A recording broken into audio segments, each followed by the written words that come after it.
una audiencia que pertenece a un caso sumamente híbrido, al que vamos a retomar al final de la presentación. Ahora, si decimos que un sistema de gobierno es un conjunto de reglas que regula lo que es la distribución de poder y el origen, la interacción y la terminación de los poderes del Estado, entendido como tal el Ejecutivo y el Legislativo, sabemos que podemos llegar a tener variación en lo que son las reglas de legitimidad, es decir, quién le otorga el poder a quién, cómo los gobiernos se forman, quién tiene la prerrogativa de iniciar y de formar y determinar un gobierno, y también cómo habrán de interactuar estos poderes entre sí, lo cual nos genera a su vez variación entre la independencia o dependencia de los propios poderes del Estado, lo cual a su vez concomitantemente generará variación en lo que son los mecanismos de formación de gabinetes. Cuando pensamos en un gobierno, pensamos de manera muy intrínseca en lo que son los propios gabinetes, los secretarios, los ministros, los asistentes del Poder Ejecutivo y cómo estos se forman, lo cual además tiene profundas implicancias en la manera en que las carreras políticas se van desarrollando.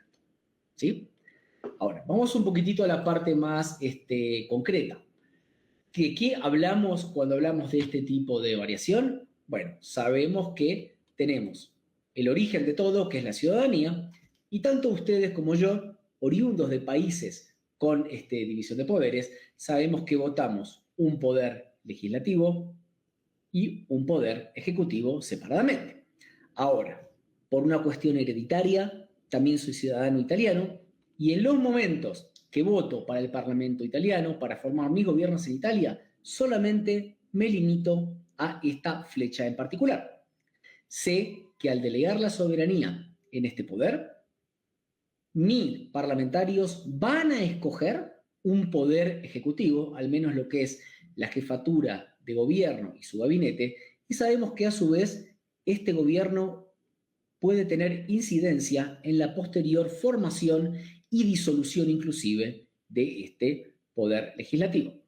Si vamos a otro tipo de casos, la República de Weimar, Francia y muchos de los países de Europa del Este, sabemos además que escogen el poder legislativo y el poder ejecutivo de modo directo, al menos en una de las ramas, en la jefatura de Estado, con lo cual se dará una interacción compleja, pero también muy rica en matices entre estos poderes, que puede tener varias implicancias, entre ellas la estabilidad o la necesidad de ir a convocar a elecciones anticipadas previo justamente a la terminación de los mandatos. ¿Sí? Ahora, cuando me hicieron el cuestionamiento, la pregunta sobre si podía expandir un poquitito esta noción de las relaciones ejecutivo-legislativo bajo la separación de poderes, estamos pensando, la palabra lo dice, en el sistema presidencial. Un sistema presidencial que está caracterizado, y acá me voy a referir a cuestiones sumamente básicas y preliminares de la literatura. Podemos hablar del INS, al que voy a retomar enseguida, y sabemos que los sistemas presidenciales se caracterizan por tener una legitimidad dual, es decir, el conjunto de votantes escoge el ejecutivo y el legislativo por medio de una votación diferente, que como tal hay una mutua no determinación en el origen y en la terminación. Me está sonando aquí quizás, a ver, no estoy viendo, no los estoy Disculpe, viendo. se regresó a la página principal. Ajá, ahora sí, ya está. ¿Puede compartir? Sí, ahora sí está bien. La ahora PPT. Está bien. Si yo hago esto, ¿me ven? Porque yo los quiero ver a ustedes y no los estoy viendo. Sí, Espérenme. así lo vemos normal. Dame un segundito. Díganme, ¿ahora me ven? ¿Ven la presentación? Sí, ahora sí se ha movido. Yo no los veo a ustedes, es el único problema. Permítame un segundo a ver si puedo lograr alguna manera de setear esto para verlos ustedes, porque me gusta interactuar de otra manera. A ver si veo todas las diapositivas. Tampoco. Quiero verles la cara a ustedes y no lo logro en este momento. A ver, porque... No importa. Mientras ustedes puedan verlo, me quedo tranquilo. ¿Sí? Decíamos, tenemos la legitimidad dual. Sabemos que no se determinan mutuamente ni el Ejecutivo ni el Legislativo entre sí, porque cada cual tiene su legitimidad popular. Con lo cual, en momentos eventuales de crisis, no contamos formalmente, diría la literatura, con fusibles, que las descompriman. Esto generaría, diría también la literatura, una suerte de estilo presidencial dominante. ¿Qué implica esto? Que tenemos que poder trabajar y entender cuáles son los mecanismos que regulan, descomprimen, dificultan, viabilizan la posibilidad de mover el statu quo, es decir, de manejar, de mover la agenda pública y de implementar reformas, que es para lo que los gobiernos en último término son votados. ¿Sí? Por eso, a pesar de estos inconvenientes, la realidad es que hay que ejecutar, hay que gobernar. ¿Cómo se hace? Bueno, como decíamos antes, y me imagino que la introducción que hayan tenido en la ciencia política a estas cuestiones de policy making y a estas cuestiones de los sistemas de gobierno, arranca con Juan Linz. De hecho, yo estaba leyendo justamente en ese émulo de la vida real llamado Twitter, que se cumplen 50 años de la revolución de los claveles en Portugal, que fue como el hecho disparador de la tercera ola democratizadora. Es justamente uno de los eventos que, junto con la transición española posterior a la muerte de Franco, disparan las grandes preocupaciones de Linz sobre de qué manera era conveniente organizar el poder institucional para lograr la sostenibilidad en el largo tiempo de estas incipientes democracias. Si vemos un poco la literatura convencional, recordaremos, en Argentina nos gusta decir pan con pan, comida de sonso, ¿no? O sea, un sándwich sin jamón, sin nada, o una causa limeña, una de mis comidas favoritas, sin marisco y sin aguacate en el medio, la verdad que es un purecito. Bueno, ¿cuál es uno de los grandes factores que afecta la supervivencia democrática? La antigüedad de la democracia. Cuanto más años consecutivos de democracia hay, menos probable es un quiebre democrático en el periodo siguiente. Por eso, diría Linz, cuando recién se instauran las democracias, es importante generar instituciones que sumen, que aúnen, que permitan que todo el mundo, inclusive ciertos sectores del viejo régimen, se sientan parte, de modo tal de evitar cualquier tipo de tentación para llegar al poder de un modo no democrático, violento y lo que fuere. Por eso mismo, ¿qué es lo que decía Juan Linz en su ya clásico texto del 84? El presidencialismo como sistema de gobierno es malo. ¿Es malo por qué? Porque tiende a dividir el poder, diría Linz. ¿Sí? Linz dice que el presidencialismo es malo, es inviable y que tiene en su seno el germen de su propio fracaso. ¿Por qué? Argumento linziano de la década del 80. Hay un suma cero y un juego de ganador único. El presidente es lo único que importa, todos los jugadores compiten por la presidencia y como tal, si todos estamos discutiendo por un plato de comida que no es indivisible, la mejor manera para que todos los demás podamos comer es que quien tiene el plato no se lo coma. Entonces, N-1 conspirarían contra la presidencia en el tiempo actual como mejor opción para poder ocuparla en un tiempo posterior. Por eso diría Linz, hay incentivos a no cooperar. ¿Cómo podría llegar a descomprimirse estas crisis políticas y que se traducen en crisis potenciales institucionales?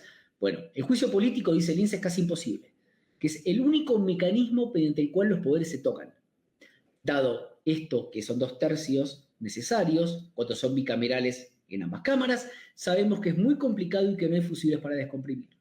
Por eso mismo, una crisis de gobierno, diría Linz, termina en una crisis de régimen, dado que, ausentes incentivos para cooperar y mecanismos para descomprimir, ¿cómo termina resolviéndose? Golpe militar, autogolpe o tendencias cesaristas, diría el autor, en el cual los ejecutivos tratan de ignorar al resto de los poderes. ¿Sí? Por eso, diríamos que en función de los sistemas de gobierno, escojamos el adecuado, de modo tal de evitar que las instituciones induzcan la propia crisis. Hay un punto de avance en el cual, inclusive hay un textito, sigo dando para cuando les enseño instituciones políticas, donde Mainwaring y Shugart, inclusive fue publicado en español, es como que debaten con el profesor Linz, dice en su aseveración de que todo presidencialismo es malo. Que dicen Scott y Matt Shugart, no todos, sino algunos presidencialismos pueden ser malos. En particular, aquellos donde está excesivamente fragmentado el poder legislativo y hay poca disciplina partidaria. En ese contexto, no solamente los ejecutivos no tienen un contingente importante de legisladores con los cuales generar reformas, sino que no tienen con quién negociar. Negocio con este y este, ninguno de los cuales puede garantizar disciplina. Ergo, yo puedo ofrecer alguna concesión, pero si después la tropa no obedece en general, no nos queda nada que hacer. Y esto es particularmente en épocas de impopularidad ejecutiva.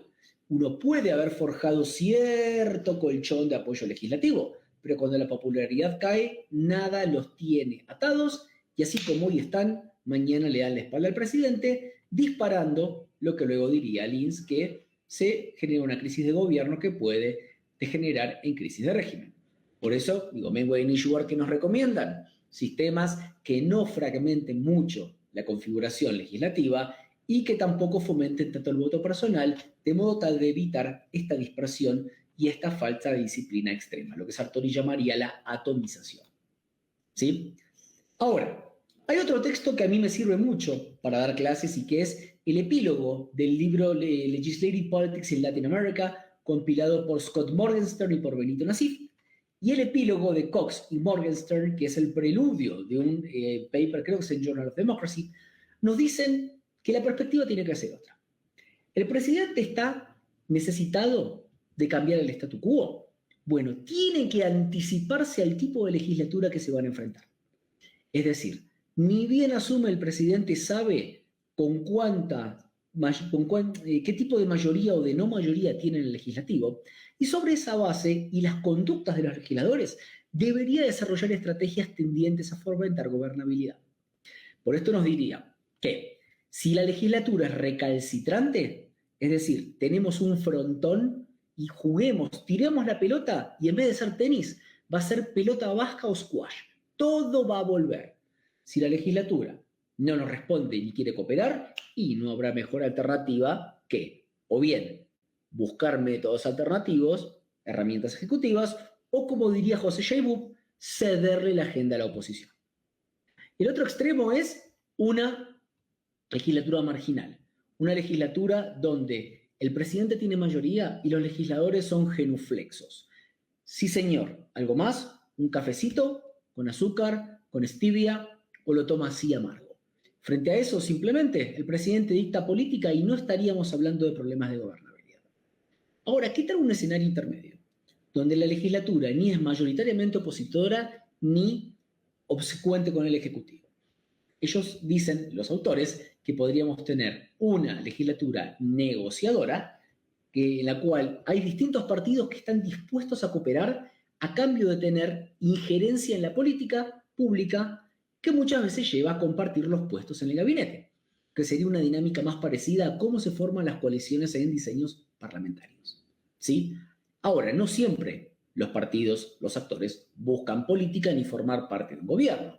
De hecho, estarán un poco al tanto de los problemas con los que está contando España en este momento a partir de las acusaciones de tráfico de influencia sobre la esposa de Pedro Sánchez, el primer ministro, quien, además, no está ejerciendo un gobierno mayoritario. O sea, hay partidos que prefirieron no formar parte del gobierno de España. Saliendo de la lógica española y parlamentaria, podríamos decir, bueno, ¿qué quieren los parlamentarios? Vamos a mantenernos dentro de los canales institucionales y decir, quizás quieren recursos. No hablo de corrupción, no hablo de nada ilegal. Pero si yo pertenezco a un distrito y necesito un puente, necesito una escuela, o necesito simplemente que me manden más policía federal, yo quizás negocio que a cambio de mi apoyo en una política, que es algo que va a hacer que el presidente cambie la agenda, me puedan ceder a mí recursos que necesito, lo que me va a hacer a mí un buen representante para mi distrito. Es lo que llamamos el pork barreling o esta lógica del log rolling, ¿no? De un intercambio relativamente sostenido donde ambas partes terminan ganando. Entonces podríamos decir, volviendo a la lógica de Cox y Morgenstern, ¿qué deberían o qué herramientas o qué pueden hacer los presidentes para mover la agenda? En algunos casos, típico del presidencialismo de Brasil, presidencialismo de coalición, coaliciones duraderas abriendo los gabinetes. Tenemos adhesión legislativa a cambio de darle el Ministerio de Infraestructura, Medio Ambiente, Finanzas, Relaciones Exteriores, lo que sea.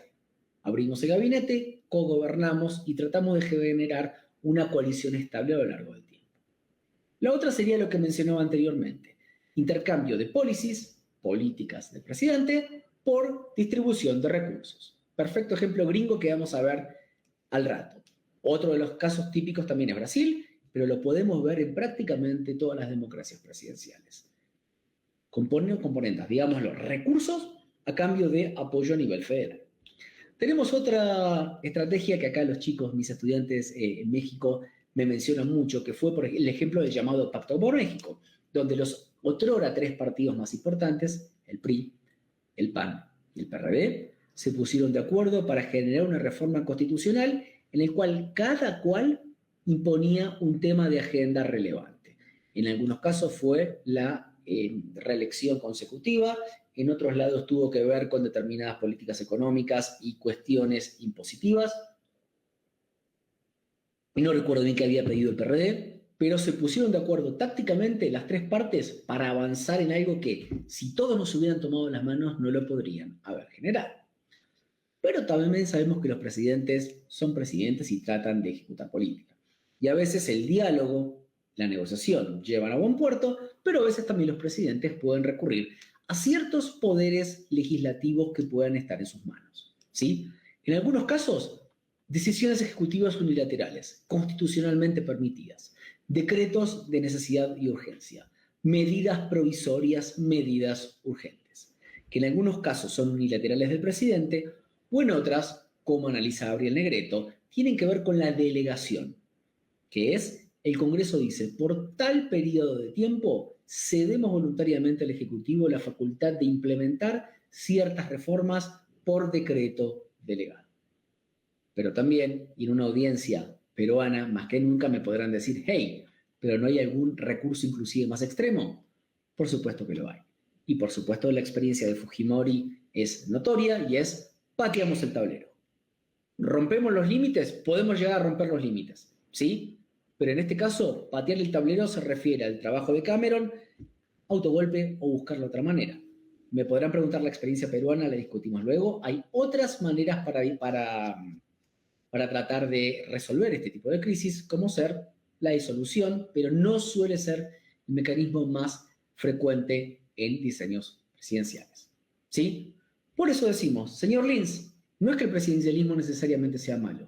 Hay que construir la gobernabilidad y entender que a uno le gustaría ser el rey Cuauhtémoc, Nabucodonosor, Carlomagno y Napoleón todos juntos. Pero si no tenemos las espadas ni el ejército, hay que sentarse del hogar y resignarse. Así es la política. Ahora, supongamos que decimos, el problema es la máquina de obstruir. Porque dentro de las relaciones ejecutivo-legislativo, los ejecutivos pueden decir, gente, soy un ejecutor. Me votaron para mover el statu quo. Pero el poder legislativo no me deja. Bueno, supongamos que hay mecanismos por los cuales el presidente puede mover el amperímetro. ¿Cuál es la contrapartida? Lo que O'Donnell llamaba la democracia delegativa. Hey, pero al final, volvamos a Montesquieu, a la teoría republicana, volvamos a los Founding Fathers de Estados Unidos y recordaremos esa idea de los frenos y contrapesos. Recordemos también que el principal temor que tenían los Founding Fathers y toda la liturgia de Estados Unidos es la tiranía. ¿Cómo evitamos la tiranía? Fragmentando el poder para que el poder se controle a sí mismo. ¿Sí? Republicanismo elemental. Si eliminamos los frenos y contrapesos, podemos de repente encontrarnos con una suerte de, y lo pongo entre comillas, tiranía del Ejecutivo. Un Ejecutivo que por delegación o por uso de facultades alternativas termina ejerciendo su poder prácticamente sin ningún freno ni contrapeso. Es la otra cara de exactamente la misma moneda. Por eso digo, algunas visiones dirían que concentrar el poder puede generar en tiranía. Nadie me controla, hago lo que quiero.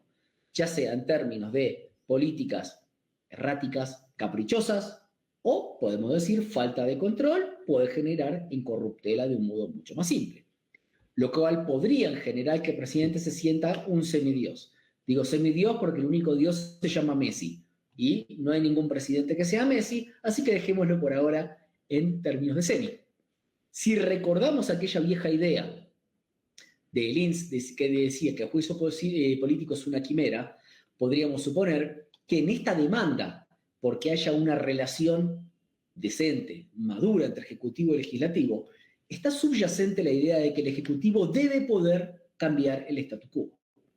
Si por abdicación, o sea, es decir, por incapacidad o por falta de voluntad o complicidad, los presidentes terminan careciendo de control, podríamos decir que acá estamos en camino a prácticamente una tiranía circunstancial. Es decir, los presidentes tienden a predominar por encima de los poderes legislativos. Esta es una literatura, digamos, de fines de la década del 90, especialmente inspirada en Linz, pero en gran parte de los mecanismos de reformas institucionales y económicas que hubo en la década del 90, donde, como bien recordaremos, muchos presidentes no solo pudieron ser reelectos de modo consecutivo y cambiaron las reglas, sino que además utilizaron ciertas medidas unilaterales para implementar determinado tipo de reformas de mercado. ¿Qué se decía? Esto empodera a sujetos sin ningún tipo de control. A mí me gusta, podemos tirar un montón de ideas sobre la mesa, pero acá tenemos que validarlas. Entonces, se dice que cuando hay crisis de gobierno, crisis entre los dos poderes electos del Estado, generalmente los presidentes tienden a predominar. Me tomo el atrevimiento de pegar acá una tabla que hicimos para un handbook que va a salir próximamente publicado con John Kerry, donde nos podríamos preguntar, ¿dónde han habido crisis entre poderes? Se dio el desenlace que dijo Linz, que es decir, el quiebre necesario de la democracia, y cuando hubo conflictos, quienes predominaron fueron los presidentes. De mínima la respuesta debería ser que no. Por supuesto que hemos tenido algunos casos al borde del quiebre o llevando a la crisis concreta. Tenemos acá el autogolpe del 92, pero fíjense, por favor, que la gran mayoría de las crisis posteriores o bien se generó sin vencedores ni vencidos, o en su defecto, quien terminó siendo el fusible fue el Poder Ejecutivo. Es decir, o bien fue destituido el presidente o generó la renuncia, pero por lo general se siguió la propia lógica institucional, inclusive en casos polémicos, como el caso de Lugo en Paraguay, como la destitución de Dilma Rousseff, pero podrán haber leído, y me imagino que en Perú me consta que en Perú hubo no pocas polémicas, respecto de quienes hablaban de golpes de Estado por otros medios. Complejo. Hay debate entre politólogos. Para mí, si hay una continuidad institucional, es sumamente complicado poder hablar de quiebre institucional. Es más, estoy inclinado a decir, no hay quiebre institucional, podrá haber controversia política, sí, pero de ahí a decir que es un golpe de Estado, estamos estirando enormemente el concepto. Con lo cual, las preguntas que nos podríamos hacer es, ¿cuál es el modelo óptimo entonces para una relación sana entre el Ejecutivo y el Legislativo que permita garantizar gobernabilidad, representatividad, control, pluralidad de las voces, debate, deliberación, el no inmovilismo y en el caso de que haya desacuerdos, mecanismos para que haya acuerdos o, si vuela todo por el aire, al menos que no se rompa la democracia? Creo que ahí más o menos estaremos de acuerdo, pero también entenderemos que esto es una especie de síndrome de la manta corta. Si nos tapamos los pies, descubrimos el pecho. Si lo hacemos viceversa, vamos a empezar a estornudar porque tenemos frío en los pies. Todo no se puede. ¿Cuál es una manera en que a mí me gusta pensarlo? Porque es la literatura con la que fui entrenado y de la manera que tiendo a investigar. Tenemos que pensar un poquitito cuáles son los incentivos. Y sabemos que los incentivos pueden tener que ver con lo que buscan los individuos, como digo, los actores individuales o colectivos, pero también qué es lo que las instituciones ofrecen. Juguemos un poquitito al politólogo y pido perdón si hay algún sociólogo, créanme que esto no es de mala fe, pero seamos un poquito rachoizers y preguntémonos, ¿qué quieren los presidentes? No es algo simple de definir, ni todos los puntos que pongo aquí sobre la mesa son exclusivos ni exhaustivos. Pero vamos a suponer que en función de lo que busquen los presidentes, podrá variar también la estrategia que vayan a llevar a cabo y lo que le ofrezcan o le dejen de ofrecer al otro poder, y en función de eso podría haber variación en los resultados. Supongamos que, ¿qué quieren los presidentes? Uno podría suponer que en general buscarán terminar su mandato. Sería un gran fracaso no poder hacerlo y eventualmente, en caso de poder, mantenerse para otro periodo, para lo cual algo de los que quieren quizás los presidentes sea poder cambiar las reglas para mantenerse en el poder, si somos rat choicers en extremo. Otra de las cosas que podríamos plantear es, los presidentes quieren implementar sus agendas, cambiar la política pública o conservar la política pública, pero generar su impronta, sus huellas digitales en lo que es la gestión. Para cambiar el statu quo hay que buscar la manera de lograr o bien el acuerdo legislativo o bien la manera de saltearse al legislativo. Otro de los incentivos puede ser la búsqueda de controlar la sucesión.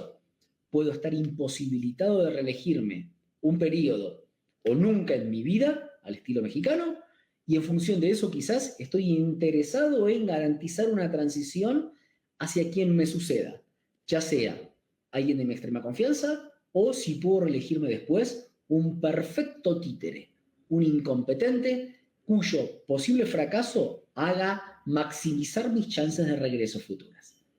¿Sí? Otro, digo, en esta misma línea podríamos decir, no me puedo reelegir más, pero me mantengo como una persona poderosa fuera del gobierno. ¿Sí? Una persona del gobierno, pero yo me mantengo en el poder.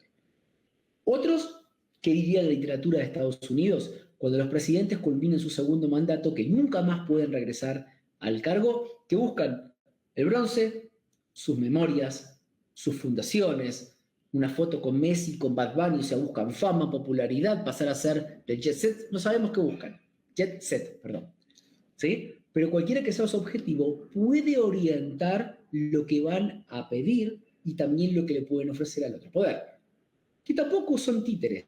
¿Por qué? Porque también hay intereses a nivel individual y a nivel colectivo. Vamos a verlo ahora. Parte de la literatura diría que un legislador casi por definición busca ser reelecto. ¿Es esto cierto? Lo podemos discutir porque hay variación empírica.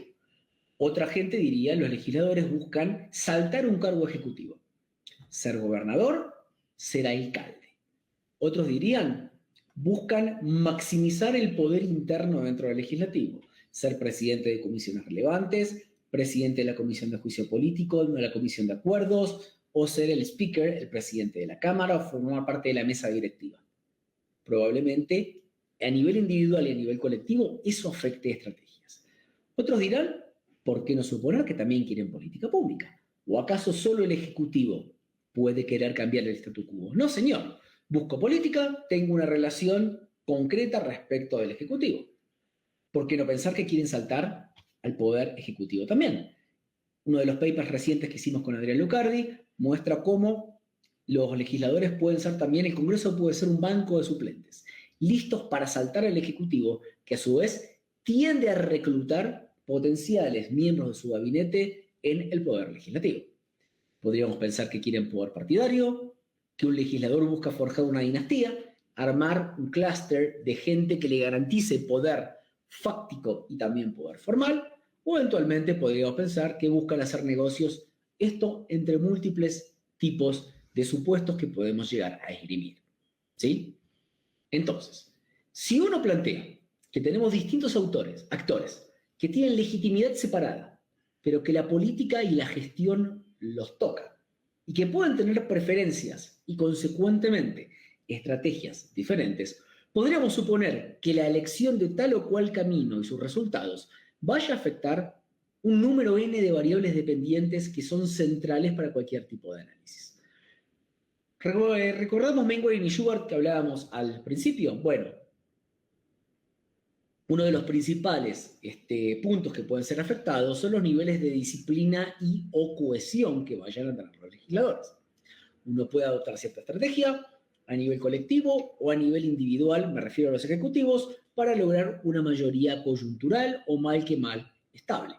¿Sí? Si uno toma una estrategia, podemos encontrarnos con un apoyo estable. Si la estrategia es otra, voy punto por punto.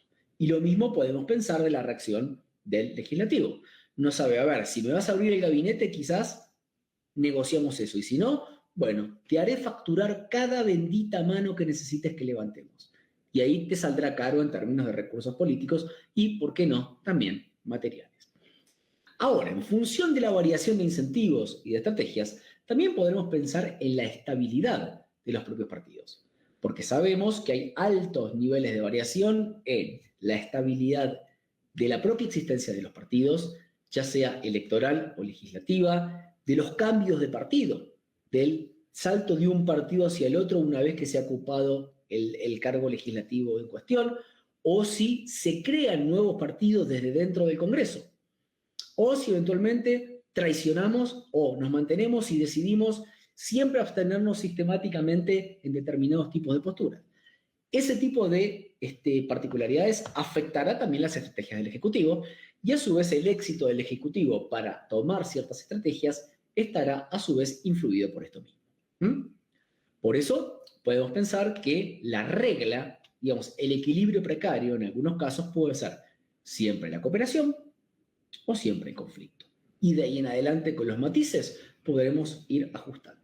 Pero a lo que voy es, ninguno es la regla ni normativamente positivo. Simplemente pueden ser equilibrios que se forman como combinación de todos los factores que hablábamos anteriormente. Otro de los factores, ¿qué tal si a cualquiera de los actores solo le importa irse de la política? Y de ahí, bueno, no hay estrategia de mantener los pies adentro del plato, puede ser que directamente hagan lo que se les ocurra. Y que ni siquiera estén pensando en este propio juego de acá en adelante. Es un jugador que se está por retirar y puede pegar patadas indiscriminadamente. Total, ¿me van a sancionar 10 partidos? Uy, qué problema. Voy a estar tomando cafecito en mi casa. ¿Sí?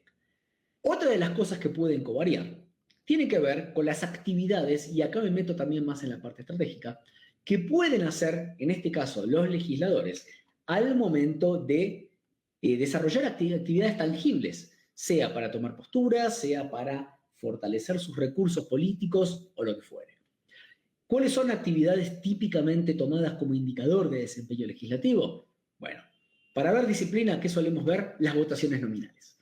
Contamos quién vota con quién, en qué momento, si esto está en línea con el resto de la gente de su propio partido, si las votaciones claves se mueven para un lado o para el otro, o si vieron arte de magia frente a una decisión controvertida. ¿Qué es lo que hacen los legisladores? Justo les duele el estómago y se tienen que levantar para ir al baño. Es lo que llamamos el ausentismo estratégico, ¿sí? Que generalmente lo codificamos como votando en contra de la mayoría de su partido. La legislación que escriben, variación en los objetivos, puede afectar la manera en que se comportan. ¿Por qué no? ¿Cómo no hacerlo? Y hay una literatura bastante avanzada al respecto. De la misma manera, podemos tratar de analizar la coautoría legislativa. ¿Quién escribe con quién y bajo qué contexto? ¿Tiene que ver ser del mismo partido, del mismo estado, del mismo distrito, de la misma comisión? ¿Tener oficinas vecinas una del otro? ¿El género? ¿La ambición política posterior? ¿Sí? Hay bastantes trabajos centrados en esto mismo. Una de mis literaturas favoritas, de uno de mis politólogos favoritos, que es un amigo y es Brian Crisp, se fijó cómo en Colombia variaciones en los objetivos individuales y en las reglas afectaba la frecuencia con que los senadores viajaban a sus estados de origen. Es decir, la propensión a hacer campaña en ciertos lugares buscando votos. Variado, filtrado a partir de cambiar o no las reglas electorales de la reforma electoral de 1991. Uno de los papers que también hizo Eduardo Alemán, yo soy su coautor, es quién usa la palabra, cuánta gente habla y cuánto habla en determinado orden, en determinados momentos, en función de cierta variación. Y un paper que acabamos de terminar, que lo mandamos a publicar hace 10 días, tiene que ver de qué tienden a hablar los legisladores en función de una gran variedad de factores y componentes. ¿Sí? Bueno, como podemos ver, entre esta y esta diapositiva, tenemos un número muy grande de variables que nos permiten establecer distintos tipos de relaciones causales para entender comportamiento del Ejecutivo, comportamiento del Legislativo, relaciones Ejecutivo-Legislativo y también cuál es el rol concreto de estas oficinas al momento en que los legisladores y las legisladoras tratan de armar una carrera política. En mi caso, mi agenda principal de estas 2 últimas décadas ha estado centrada en la ambición política. Yo no digo que sea ni la mejor, ni la única, ni que necesariamente hay que estudiar esto. Digo, simplemente en su momento me picó el bichito y me pareció que pensarlo desde la ambición y las carreras políticas podíamos llegar a generar una agenda muy fructífera para entender lo que es el comportamiento legislativo. ¿Sí? ¿Y cuál es el libro, si algún día van a estudiar a Estados Unidos o hacen un posgrado en algún país anglosajón y hablamos de carreras, van a ver que el texto necesario para empezar a hablar de esta temática es el ya clásico libro de David Mayhew, que fijémonos ya tiene 50 años, interesante, 50 años de la conexión electoral. Es como la primera piedra fundacional de los estudios y todos lo citamos a Mayhew. Pero por supuesto, es un estudio centrado en Estados Unidos que, como sabemos, ni es el caso normativamente deseable, ni es un único caso, ni es cierto que todo lo que se desvíe de Estados Unidos está mal. ¿Sí? Pero tenemos teorías muy poderosas que generalmente nos sirven para ver si las podemos hacer viajar relajando ciertos axiomas. Entonces, ¿cómo explica David Mayhew esta idea de la conexión electoral? Empezamos por las instituciones y los actores. Circunscripciones uninominales a mayoría relativa, con una tasa de búsqueda de reelección superior al 90% y una tasa de consecución similar.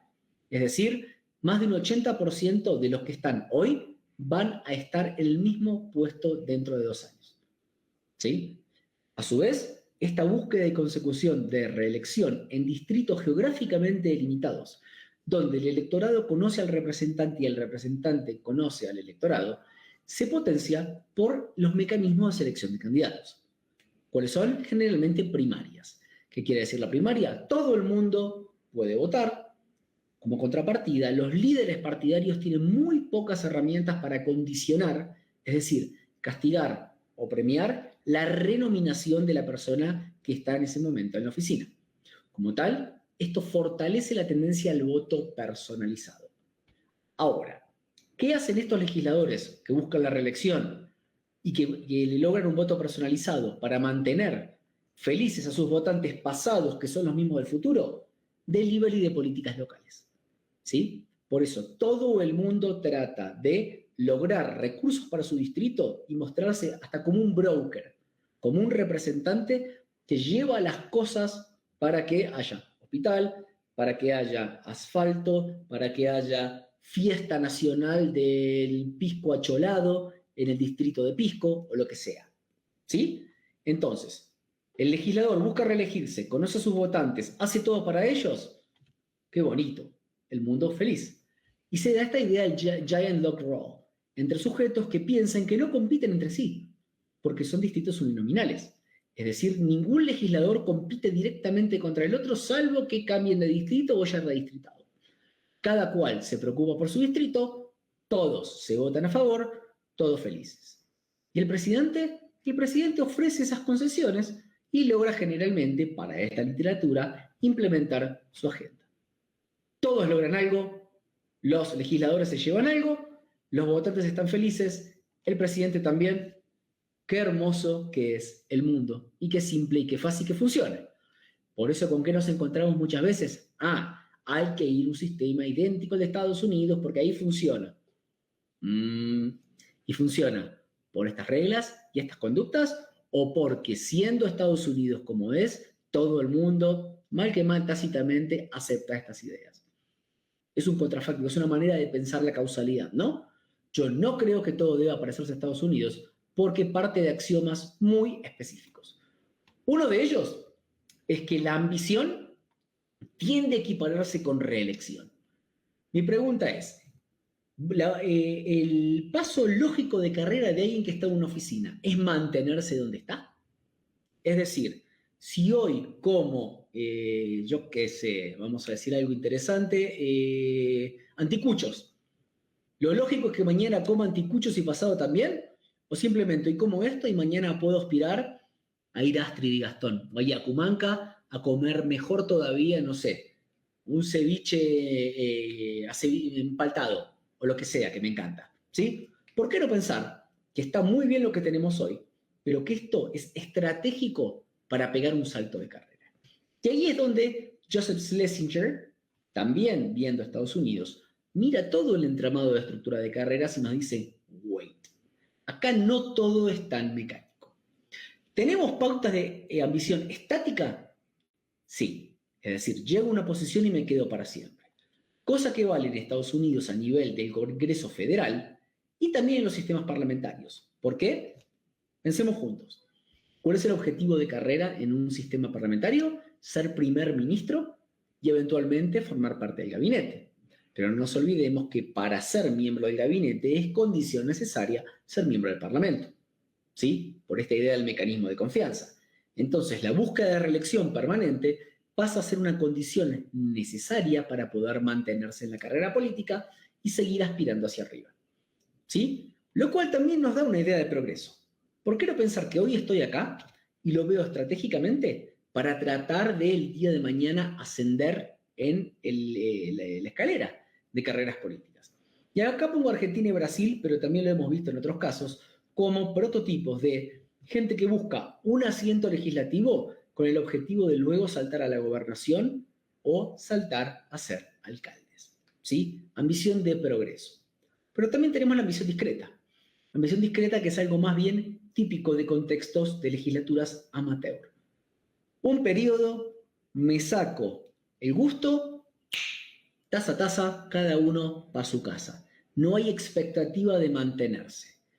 Un ejemplo, Thomas Remington, en su libro sobre Rusia, nos muestra que el partido de Putin, ¿qué solía hacer? Poner como parlamentarios a los gerentes regionales de sus empresas, los tenía por un periodo para que hagan de brokers, de lobistas de sus empresas o de los intereses territoriales, y luego volvían a su puesto en el sector privado. No buscaban hacer carrera política.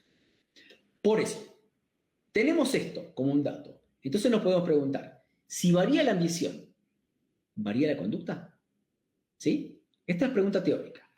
Ahora, a nivel empírico, ¿tenemos variación de ambición y concomitantemente de conducta a lo largo de América Latina? No tengo acá, no llegué a armar las cifras, perdónenme, cuestión de tiempos a fin de semestre. Tenemos altas pautas variables en la región, con países donde se busca la reelección a tasas bastante altas, como es el Chile histórico o como ha sido Colombia, coexistiendo con tasas bajísimas alrededor del 15-20% en Argentina, ¿sí?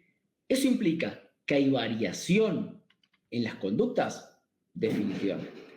Por eso nos podemos preguntar, ¿podemos hacer testeos empíricos para caso en caso o para toda la región y tratar de ver si la variación nos permite generar conclusiones de un nivel más bien general? Me inclinaría a decir que sí. Les muestro o les cuento un poquitito cómo traté a lo largo de, casi una década y media, ofrecer algunas respuestas. Los puedo expandir con todo gusto, si así lo buscan. Sobre ambición y conducta en Argentina, algunas de las contribuciones mostraron que aquellos legisladores que estando en el Congreso buscan ser gobernadores o alcaldes, sesgan muchísimo la legislación que escribe hacia los distritos a los que quieren volver. Es decir, si quieren ser alcaldes, hacia su municipio de origen al que quieren dirigir, y en el caso de querer ser gobernadores, hacia la provincia entera independientemente de su municipio de origen, ¿sí? Son las implicancias de la variación en la ambición política.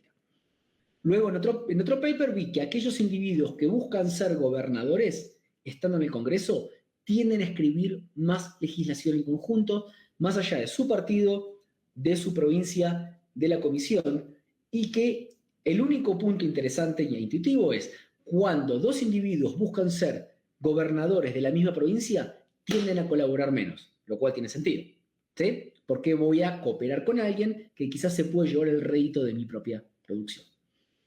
Algo parecido vimos con el ciclo electoral en Argentina, que es renovación parcial. Vemos que el perfil de los individuos que son electos en elecciones concurrentes con el presidente y aquellos que son en las de medio tiempo tienden a ser diferentes y tienden a escribir legislación diferente a su vez. Lo cual dio pie a otro trabajo que hemos hecho con 3 otros coautores, con Eduardo Alemán, con Pablo Pinto y con Sebastián Sayeg, donde aislamos lo que es el rol de la ideología y el rol de los partidos, de la disciplina partidaria, viendo que, como muestra la gran mayoría de los trabajos, el partisanship, los partidos y la capacidad de forjar disciplina es lo que más afecta a la manera de votar. Finalmente, con Adrián, con colega y amigo Adrián Lucardi, vimos de qué manera estar o no estar en un cargo tiende a afectar las posibilidades de mantenerse en carrera. Es decir, mantenerse, entrar o no comparar. El último en entrar y el primero en quedarse afuera no afecta la capacidad de ser gobernador en el futuro, pero sí de poder mantenerse en el juego con la aspiración de seguir creciendo desde adentro. Esto, como ya hablar de Argentina, ser los campeones del mundo no implica que solo debamos estudiar Argentina, por eso analizamos otras realidades más. Algo parecido vimos en sistemas unitarios, concretamente en Uruguay, con Daniel Chaschetti, donde vimos que los legisladores, los diputados que quieren ser intendentes, que es como gobernador departamental, escriben mucha más legislación en sus distritos de origen, algo relativamente similar a lo que hemos visto en Chile, que vimos que los diputados que buscan reelegirse escriben más pedidos de informe relacionados a sus distritos actuales, pero si quieren ser senadores, que es un distrito más grande, escriben para todos los distritos que componen la región por la cual se van a candidatear en el corto plazo. Lo mismo lo vimos viendo la escritura de legislación y también de qué manera hablan cuando tienen la posibilidad de referirse a sus audiencias. Tienden a hablar más en función de las características de su distrito y a su vez de lo que es la ambición política posterior de los propios legisladores. Algo relacionado, que no tiene directamente que ver con la ambición política, lo hemos testeado, por ejemplo, a nivel del género. ¿Cómo afecta la presencia creciente de legisladoras en la conducta legislativa de hombres y de mujeres? Y lo que vemos es que a medida que sube el porcentaje de mujeres, tanto hombres como mujeres escriben más legislación acerca de derechos de género, sin que esto implique necesariamente incrementos en la aprobación. Algunas voces dirían porque hay marginación, otras voces dirían porque si subimos el denominador, si presentamos 150 proyectos, que se aprueben 2, lógicamente va a diluir y a bajar la probabilidad. ¿Sí? Pero no importa la interpretación, el dato es ese. La otra cosa que vimos con Adrián Lucardi recientemente en el JPS es, a medida que crece la magnitud de distrito y hay cuotas, ¿aumenta la propensión a incorporar mujeres? Porque si sube la magnitud de distrito, aumenta también la fragmentación, entonces tenemos una especie de efecto que se cancela a sí mismo y es razonablemente ambiguo. Algo parecido vi con lo que son los derechos de los trabajadores. ¿Acaso aquellos legisladores que pertenecen al mundo sindical tienden a representar más a los trabajadores, pertenezcan o no pertenezcan a los partidos, al partido que tiende a representar a los trabajadores? Y lo que vemos es que el background efectivamente sí importa. Y mucho, cuyo salto posterior fue analizar el PRI mexicano tradicional, basado en 4 grandes grupos: sindicatos, campesinos, clases medias y luego los grupos de los gobernadores. Lo que vemos es un efecto muy, pero muy marginal, donde los campesinos los trabajadores representan trabajadores y el resto es completamente irrelevante en esta vieja estructura. ¿Qué estamos viendo ahora? La pobreza. ¿Acaso la pobreza, el nivel socioeconómico del legislador y la cantidad de pobres que hay en su distrito afecta cómo legislan respecto de la pobreza? ¿Sí? Y finalmente, estamos también con una agenda histórica. En este caso lo que veo es si la transición de un Senado designado por las legislaturas locales a ser electo, cambió la manera en que se legislaba en el Senado argentino. Acá reevaluamos con Sebastián Sayeg el juego imposible de Guillermo O'Donnell. Es una pequeña discusión teórica que hemos tenido. Y actualmente, con Adrián Lucardi y con Jeff Weldon, estamos viendo el impacto neto de la democratización en México respecto de la manera en que se legisla. ¿Por qué? Porque tenemos un 12% de individuos que actuaron antes y después de la democratización. ¿Acaso el régimen político cambió su manera de legislar? Esto mismo lo vamos a ver ahora junto a Adrián Lucardi y a nuestra colega Emilia Simison en 2 siglos de desempeño legislativo en Brasil. Ahora, ¿pensamos Perú? ¿Qué tenemos en Perú? Como decía antes, un modelo híbrido. Un sistema en el cual hay legitimidad popular del presidente y del Congreso, el presidente nombra su gabinete, pero sabemos que el Congreso tiene que ratificarlo y puede negar la ratificación a ciertos ministros. Sabemos también que puede haber una destitución, una censura de ciertos ministros, pero que el presidente, después de 2 negativas a ratificar sus gabinetes, puede disolver el Congreso y llamar a elecciones anticipadas. Por eso Matt Shugart, no lo escribió, pero recuerdo una entrada en su blog Fruits and Votes, decía que Perú era semipresidencial, lo cual lo podemos discutir ahora.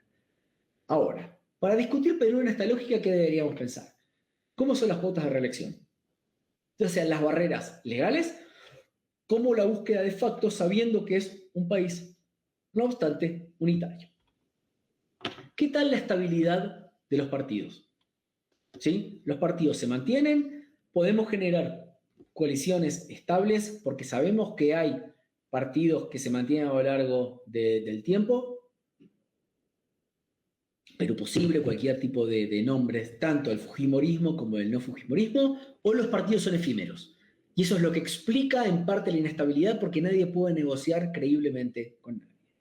¿El sistema electoral puede tener algún impacto? Esta idea de la doble vuelta que muchas veces ha permitido que en segunda vuelta triunfe quien perdió en la primera, a pesar de que hubo candidatos que tuvieron un 40 y largos % en la primera y como tal tuvieron mayoría legislativa, empoderando un presidente ganador en segunda vuelta con altísima fragmentación y una delegación legislativa inferior inclusive a lo de Perú.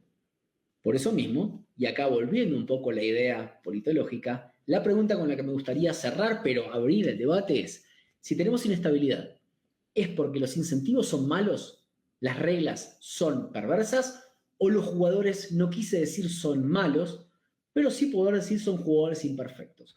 Jugadores que en función de las reglas o por divergencia de intereses están generando a un equilibrio en el cual el statu quo pasa a ser la inestabilidad crónica.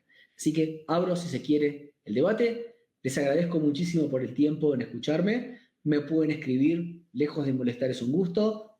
Pueden seguirme en Twitter, la verdad tuiteo sobre fútbol, sobre drinks, sobre cosas divertidas, no tanto sobre política.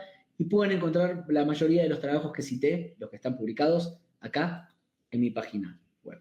Así que les agradezco mucho la paciencia y soy todo oídos para ustedes. Muchas gracias, profesor. Bien, el tema que ha tocado ha sido bastante interesante. Las miradas de diferentes países, ver diferentes situaciones, pero también encontrar esos puntos de similitud que también tenemos en la política. Y eso pues nos genera muchas cuestiones, ¿no? Por ello vamos a empezar a abrir la ronda de preguntas. Si alguien está interesado, tiene alguna duda, quiere aclarar algún punto, puede levantar la mano o en todo caso escribir su pregunta en el chat sin ningún temor y sin ninguna vergüenza. Estamos aquí todos para poder aprender y hacerle las cuestiones necesarias Aviso, no es vodka, es agua, no se me asusten. Ojalá. Y soy todo oído, gente, de lo que sea.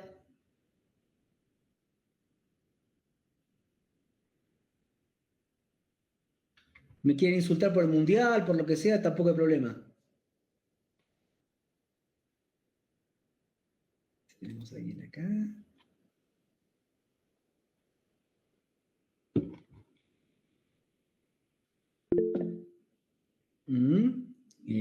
Alejandro, ¿me querés hacer una pregunta? Sí, profesor, buenas tardes. Sobre el caso peruano, usted identificaba algo que era bastante llamativo, ¿no? El hecho de que, por un lado, la segunda vuelta aquí hace que un candidato que no ha tenido que su partido no ha tenido desempeño congresal o parlamentario en las elecciones muy bueno, pueda ser presidente, lo cual lleva a un presidente que carece del soporte en el parlamento, en el legislativo. Es una situación bastante compleja, ¿no? Entrampada. La pregunta que yo quería hacer en ese sentido es la siguiente. ¿Hasta qué punto, por así llamarlo, ¿no? Este problema puede entenderse como un problema tal vez del diseño, por así llamarlo, el diseño de presidencialista o semipresidencialista que tenemos, o podría darse más en un problema vinculado a los partidos políticos en nuestro país? O sea, ¿hasta qué punto es un problema sistémico o sería más un problema de los partidos como entidades en sí mismas? O sea, tu pregunta sería si el punto son las reglas del juego o que los jugadores o no saben jugar o no quieren jugar el juego. ¿Sí? La verdad que es como el huevo o la gallina, porque no nos olvidemos que esos mismos actores son los que reforman o mantienen las reglas. Vamos a hacer un planteo contrafáctico. Si tuvieran que asesorar al partido de los Fujimori para una reforma institucional, ¿qué le sugerirían? bien, habidas cuentas del diagnóstico que acabamos de hacer? ¿Qué le sugerirían de reforma? ¿Puedes repetir la última parte de la pregunta, por favor? Claro, si ustedes asesoraran al fujimorismo, ¿qué reforma institucional le propondrían? Le dirían, hay que impulsar esto como solución de los problemas. Lo que acabas de mencionar recién. Evitar que la reversión de la segunda vuelta. ¿Qué podemos cambiar? Yo diría, pasemos a un sistema de mayoría relativa. Sí, Eliminemos la segunda vuelta, ¿no? sí, bajar la valla o directamente eliminarla. Ajá. Bueno, o sea, facilitar que exista un ganador de pluralidad. ¿Cuál sería un peligro? Dirían, bueno, últimamente Keiko sacó cerca del 40%, lo que podría ocurrir es que el día de mañana terminemos teniendo presidentes con el 30%. ¿Sí? Peña Nieto en México ganó con el 35%, 36% si no me falla la memoria, y ahí podríamos decir, es gente con muy baja legitimidad.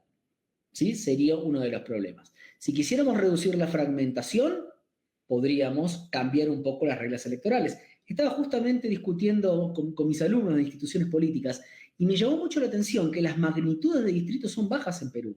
Uno debería suponer una menor fragmentación.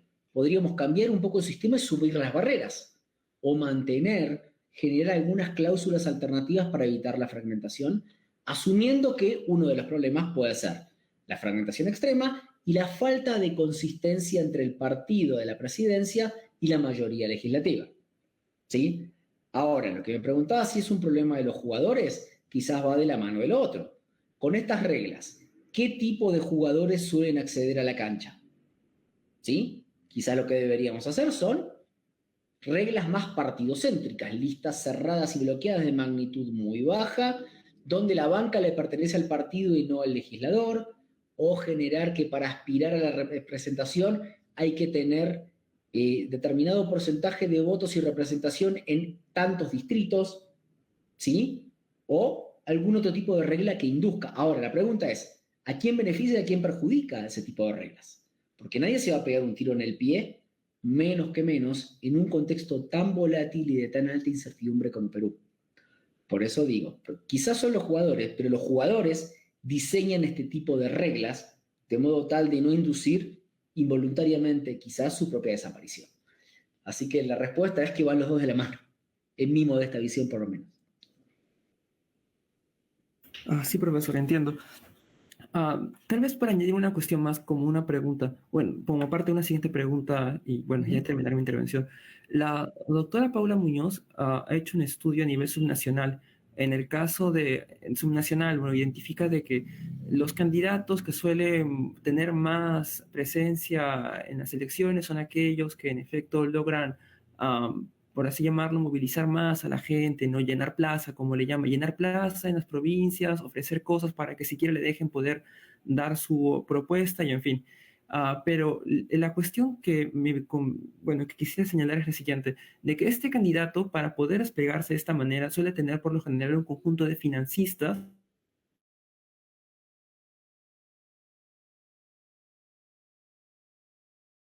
a las comunidades o a los grupos sociales que le han apoyado, y también está entre tal y como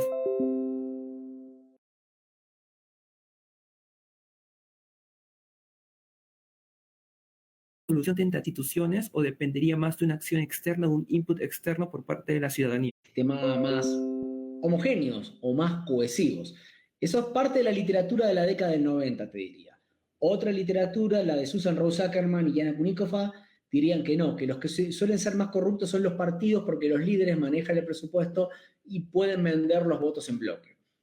La relación entre dinero y política nos excede largamente y es una agenda complejísima que yo no he trabajado tan en profundidad.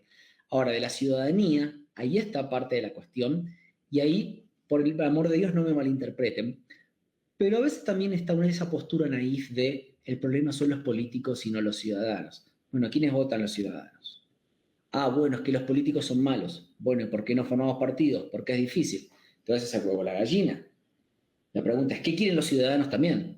Y si podemos suponer que hay un único interés ciudadano, al mejor estilo rusoniano del interés general, cosa que descreo, porque quizás Lo que los pequeños grupos de ciudadanos quieren es, al estilo de Mayhew que mostraban, que les lleven el puente, que hagan la escuela, que les hagan el centro deportivo, o que le compren un jugador para Alianza Lima, no lo sé.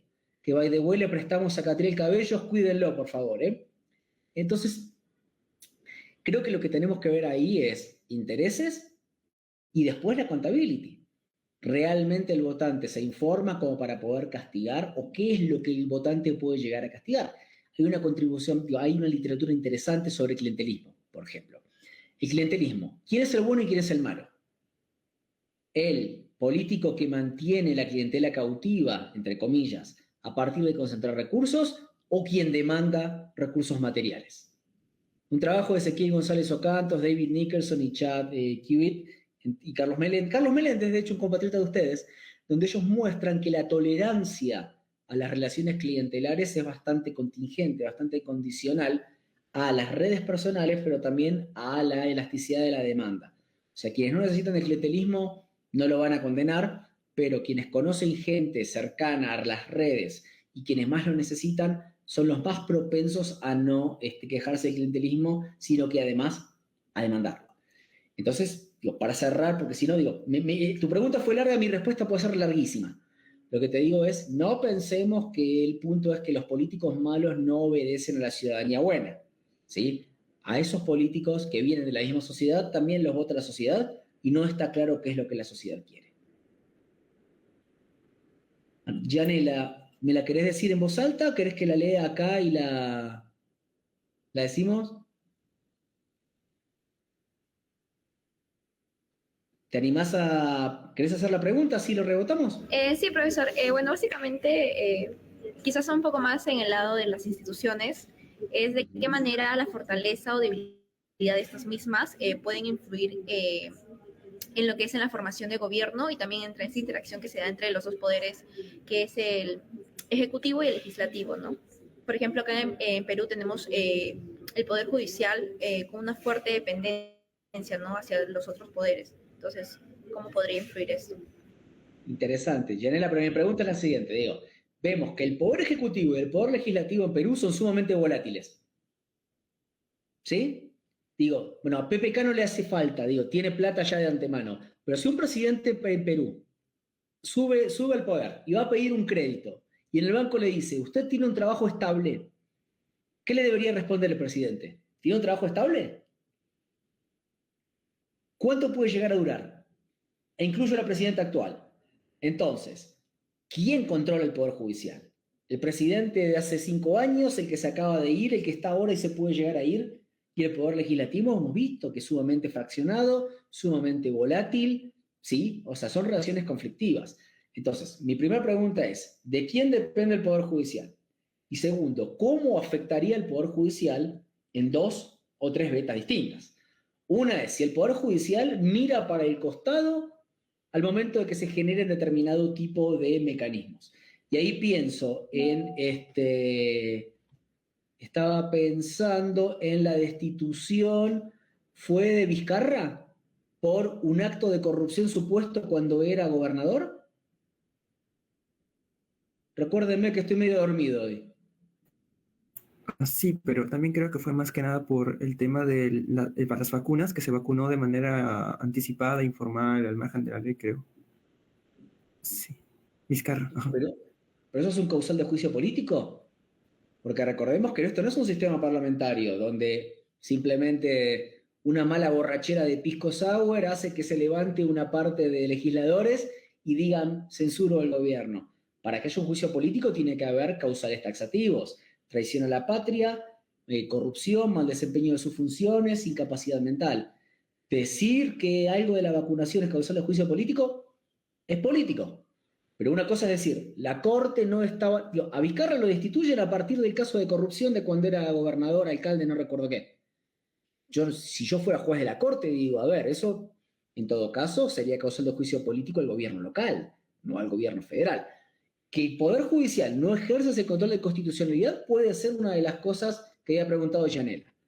Ahora, si el Poder Judicial están diciendo que interviene activamente en el procedimiento de gobierno, eso empíricamente yo no lo conozco. Si me preguntan si eso puede tener algún tipo de incidencia en la inestabilidad política, así en crudo no se los puedo responder. Me parece que la respuesta que les podría decir es, si cualquiera puede destituir a cualquiera porque sí, ustedes son muy jóvenes, pero ¿escucharon hablar de Abdalá Bucaram alguna vez, por casualidad? ¿Tienen idea quién era Bucaram? Bueno, Bucaram fue un presidente de la década del 90 de Ecuador, ¿sí? Un tipo muy excéntrico, que contaba con un 15-20% de apoyo legislativo. ¿Saben por qué lo destituyeron? Por incapacidad mental. Incapacidad mental, es decir, seguramente el Congreso estaba repleto de psiquiatras, ¿no? Porque eso es un diagnóstico clínico. Yo no tengo la expertise para decir que una persona está demente. Entonces, es una motivación política agarrándose de algo que está prescrito en la Constitución. Uno podría decir, ahí el Poder Judicial tiene que decir, hermano, ¿de qué me estás hablando? ¿Quién sos vos para poder diagnosticar que alguien tiene incapacidad mental? A Dilma Rousseff, cuando se la destituye en Brasil, es por haber presentado la cuenta de inversión fuera de tiempo, cosa que toda la historia del 90 en adelante había pasado en Brasil. Y no digo que Dilma pueda, o sea, no estoy hablando de su culpabilidad ni inocencia en hechos delictivos. Digo, el motivo por el cual lo destituye no tiene absolutamente nada que ver. ¿Sí? Por eso algunos hablaban de golpe de Estado por otros medios, que no creo que sea el caso tampoco. Pero uno podría decir, ¿dónde está la Corte Suprema? ¿Dónde está el Poder Judicial? Validando, diciendo, hermano, esto no tiene nada que ver. Esa es una de las vetas con las cuales puedo intentar responder la pregunta. No sé si hay otra interpretación que te gustaría que discutiéramos. La podemos hacer sin problema.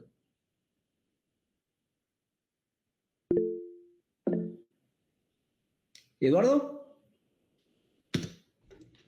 Sí, ¿qué tal? Le quisiera hacer una pregunta respecto a lo que había llegado a mencionar a la hora que le respondió a mi compañero, haciendo mención a cómo se llegan a configurar los distritos electorales. Mencionó que como estaban configurados dentro del Perú, podría indicar que no debería haber una alta fragmentación, ¿no? Entonces, le quería preguntar cómo se cómo se configura esta relación, ¿no? Entre el distrito electoral y la fragmentación. Claro, mi respuesta tuvo que ver con lo que es la magnitud de distrito.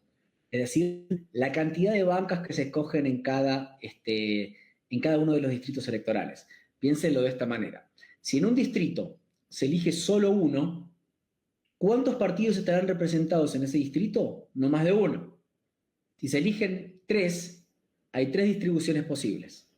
3, 0, 2, 1 o 1, 1, 1.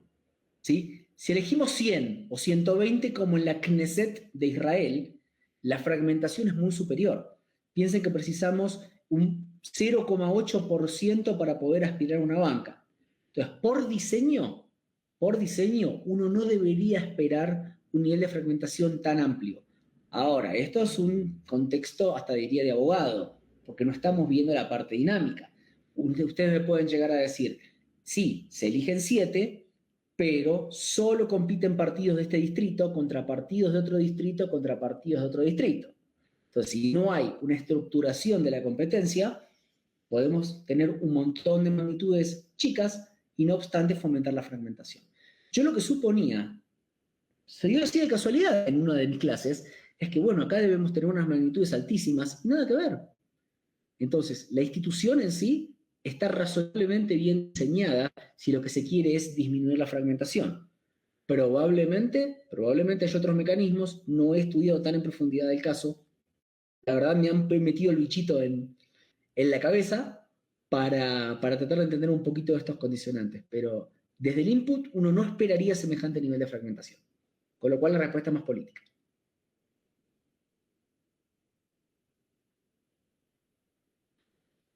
¿Algún otro considerante que quieran poner sobre la mesa de lo que sea?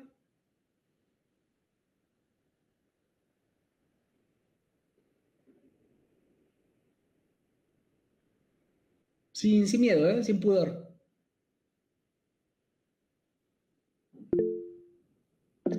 Alejandro, dale.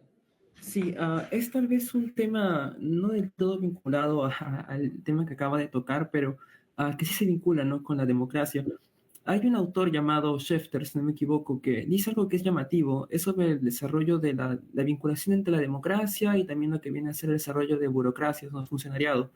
Y él indica algo que es llamativo, de que cuando un país ha desarrollado burocracia durante la época absolutista, como una monarquía absolutista, pues cuando la hereda tiene un Estado con una burocracia capaz, que es inmune a la colonización de su aparato por los partidos políticos. Pero que en el caso de América Latina pasó a ser una democracia de masas con partidos, sin haber heredado ningún aparato burocrático demasiado competente. Entonces, el problema que se abre y que tengo entendido, ¿no? Que es un problema vigente, abierto, es cómo haría entonces América Latina para poder desarrollar burocracia siendo ya una democracia de partidos y además padeciendo, en el caso Perón es bastante visible, padeciendo el problema de que en efecto los partidos, una vez que toman posiciones o cargos públicos, usan su posición, su poder para colonizar el aparato público, ¿no? Entonces, en ese sentido, lo planteo no solamente como una curiosidad personal para conocer su perspectiva, sino también porque pareciera que esta situación está vinculada mucho con la dinámica electoral. Como usted dijo, el pueblo no necesariamente es pueblo bueno, político malo, ¿no? Puede que el pueblo, en efecto, o los ciudadanos apoyen a ciertos partidos por expectativa de tener cargos públicos, ¿no? El famoso patrocinio, si no me equivoco, patrocinio político. Entonces, esa era mi pregunta. ¿Cuál sería su perspectiva sobre este problema, ¿no? El problema del patrocinio político que los partidos ofrecen, ¿no? A sus simpatizantes y también al hecho de que esto en efecto plantea un problema que no se ha abordado anteriormente, ¿no? Bueno, que no se ha dado anteriormente, ¿no? Formar burocracia siendo una democracia de partidos, una democracia de masas. Eso. Ujú. A ver, son dos o tres cosas. Primero, las teorías de state formation que estás mencionando sí son ciertas, pero te puedo decir que Estados Unidos no tuvo un imperio ni fue colonizado, es todo lo contrario, era gente que se escapaba de Gran Bretaña. Podemos hacer otro tipo de planteos, como digo, India también, la herencia británica, pero no es que ha tenido una monarquía absolutista británica desde toda la vida, pero su burocracia es sumamente organizada. Y el otro punto es, en América Latina tenemos mucha variación. La burocracia chilena, la verdad, en mis experiencias es una maravilla. Cada vez que uno busca datos, a veces me llenan la casilla de la cantidad de información que me mandan. Uno hace lo propio en Argentina y es bastante más complejo, mientras que en Uruguay, por una cuestión de escala, también es bastante más viable. La organización electoral en Brasil, por el caos en términos de la complejidad que es bárbara. Está toda la data absolutamente posteada en tiempo real en su página web. Entonces tenemos muchísima variación. Yo no soy ni tan ducho ni muy amigo ese tipo de inercia de las State Center Theories de hace 2 siglos hasta ahora. No lo sé. Ahora, el spoil system de que los partidos usan el personal existió, existe y existirá. Eso no quiere decir que quizás para las burocracias, y acá te respondo con el manual, con Max Weber en una mano y con el Public Management en la otra, y la garantía menos mala es tratar de generar mecanismos transparentes de capacitación y de reclutamiento. La panacea, ¿cuál sería? El concurso público, que no siempre es garantía de demasiado. Las universidades que concursan no siempre tienen procedimientos claros, limpios y transparentes, pero es mejor que el dedazo, que es mejor que la discreción. De ese lado te lo puedo decir.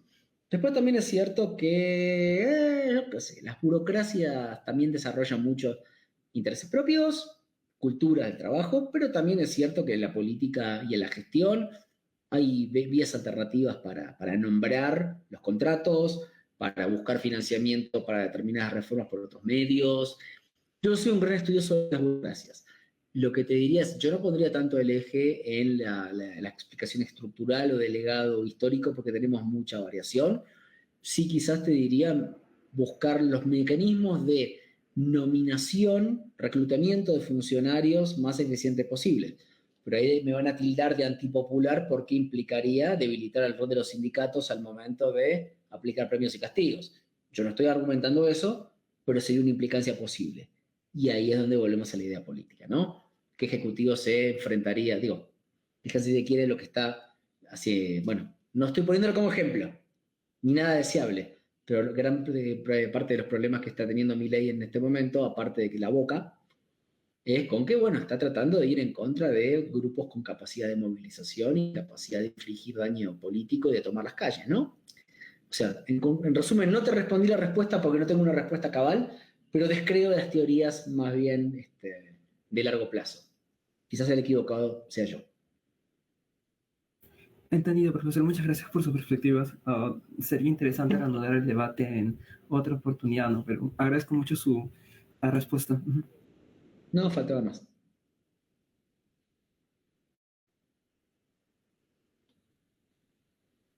¿Puedo ofrecerles alguna otra perspectiva de lo que les interese? Con gusto.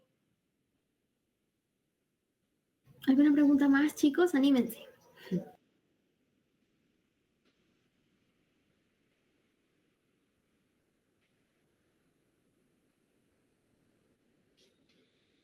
Bien, al parecer no va a haber otra consulta más, profesor. Quedamos agradecidos a la ponencia del doctor Nicosi por la sesión tan valiosa y fructífera que nos ha brindado y ha permitido entender y actualizarnos, también conocer las diferentes perspectivas en diferentes países sobre esta formación y relación entre el Ejecutivo y el Legislativo. A todos los presentes le extendemos nuestro más sincero agradecimiento por la presentación del día de hoy y de la misma manera le agradecemos a los compañeros que nos acompañan en esta cuarta sesión y los invitamos también a ser parte de la quinta sesión que se dará el día sábado 4 de mayo a las 3 de la tarde a cargo del doctor Alejandro Monsiváis Carrillo. Les recordamos seguirnos también en todas nuestras plataformas para próximos eventos, nuevas novedades que tengamos y por el acompañamiento les agradecemos por todo ello. Y quisiera dar la palabra a usted, profesor, para dar algunas últimas palabras, si es que así lo desea. Bueno, les agradezco a ustedes, gracias, me llama muy positivamente la atención, el interés y que, bueno, en horario fuera de lo laboral, entre comillas, bueno, se tomen el tiempo para despuntar el vicio. Lejos de molestarme, feliz de la vida si quieren hacerme cualquier tipo de consulta o tirar alguna idea, uno nunca sabe dónde terminan estas pequeñas cositas que puede ir sembrando. Y bueno, espero verlos en Lima algún día. Es un viaje que tengo pendiente hace tiempo, un Lima Miraflores. Como fanático del pisco y la gastronomía peruana, adoro su tierra.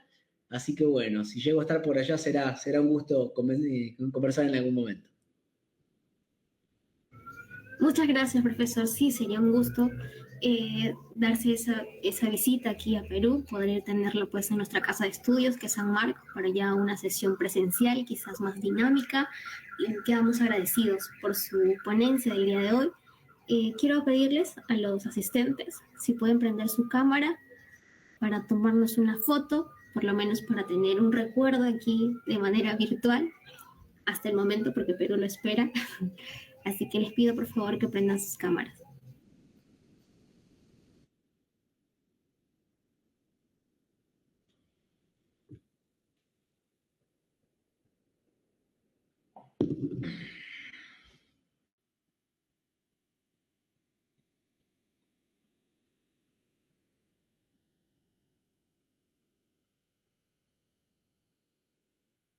Vamos chicos, anímense por favor, la foto y logística me confirma por favor si ya la está tomando. Como un like bastaría.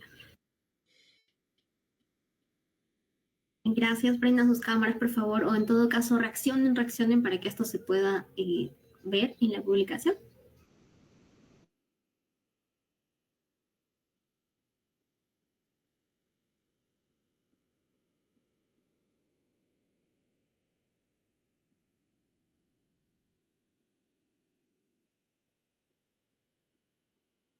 Bien, muchas gracias, profesor, compañeros a todos por su asistencia, muchas gracias. Quedamos muy agradecidos con usted.